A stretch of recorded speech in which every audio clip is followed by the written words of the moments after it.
Il Presidente della Repubblica riceve al Quirinale il Comandante Generale della Guardia di Finanza, Giuseppe Zaffarana, per il 247° anniversario del Corpo.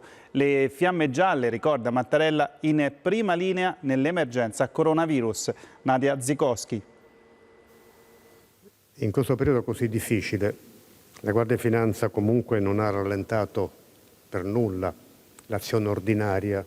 247 anni di storia della Guardia di Finanza sono l'occasione per Mattarella per ringraziare il Corpo dello sforzo aggiuntivo portato dalla pandemia.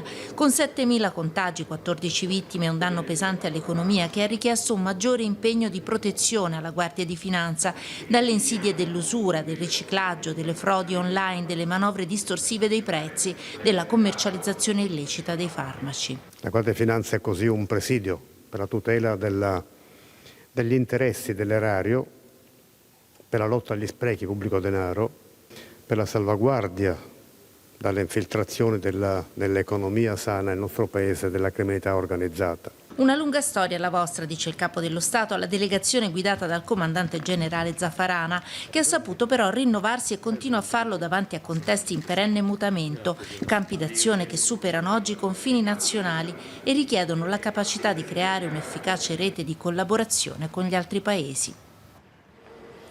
E dunque la lotta contro l'evasione fiscale, l'usura, le mafie, il